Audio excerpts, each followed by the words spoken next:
Hello সবাইকে। আজকে আমি করব নিরামিষ পনিরের তরকারি। তো তার জন্য আমি নিয়ে নিয়েছি পরিমাণ মতন কাজু, দুটো লঙ্কা, একটি টমেটো আর কুচনো আদা দিয়ে আমি ভালো করে মিক্স করে নেব। আমি এখানে সাদা সর্ষেটা দিইনি, তোমরা চাইলে দিতে পারো। আমার এটি পেস্ট করা হয়ে গিয়েছে। এরপর আমি কড়াইয়ে পরিমাণ মতন সাদা তেল দিয়ে দেব। কুচনো পনিরগুলোকে দিয়ে দেব। পনিরগুলোকে ভালো করে ভেজে নিতে হবে গোল্ডেন কালার হওয়া পর্যন্ত।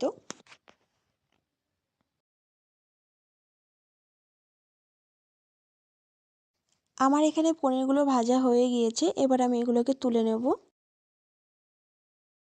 এরপর আমি ওই একই কড়াইতে লবঙ্গ, গোলমরিচ আর এলাচ দিয়ে দেব। এরপরে তৈরি করে রাখা পেস্টটি দিয়ে দেব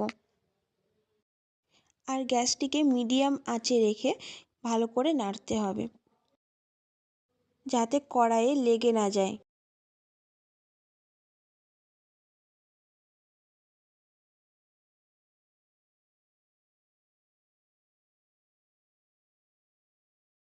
এরপরে আমি স্বাদ মতন নুন দিয়ে দেব।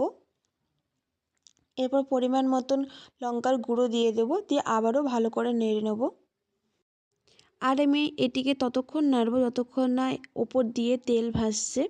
আর এই দেখো ওপর দিয়ে তেল ভাসতে শুরু করে দিয়েছে। তারপরে আমি দিয়ে দেব তেজপাতা, দিয়ে আবারও আরেকটু নেড়ে ভেজে রাখা পনিরের টুকরোগুলো দিয়ে দেব, দিয়ে পনিরগুলোকে একটু কষে নেব।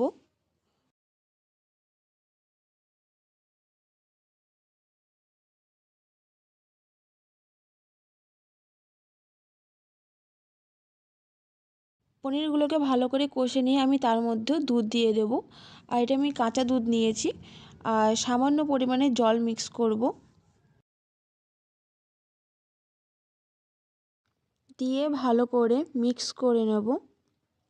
মিক্স করে নেওয়ার পরে আমি এখানে চাপা দিয়ে দেব 10 মিনিটের মতন। আর এটিকে মিডিয়াম আঁচেই রাখতে হবে। আমার এখানে 10 মিনিট হয়ে গিয়েছে। এরপর আমি এটিকে নামিয়ে নেব, দিয়ে আবারও ভালো করে নাড়াচাড়া করে নেব। দেখো এখানে কতটা মরে গিয়েছে।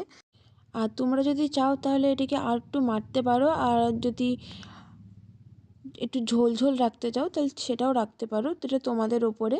তো আমি এরকমই রাখতে চাই। আর আমার এখানে এটি কমপ্লিট হয়ে গিয়েছে। এরপর আমি গোলমরিচের গুঁড়ো দিয়ে নামিয়ে নেব।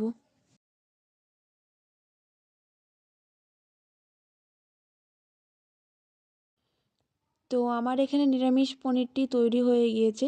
তোমাদের যদি আমার এই ভিডিওটি ভালো লেগে থাকে তাহলে একটি লাইক করে দিও আর চ্যানেলটিকে সাবস্ক্রাইব করে দিও।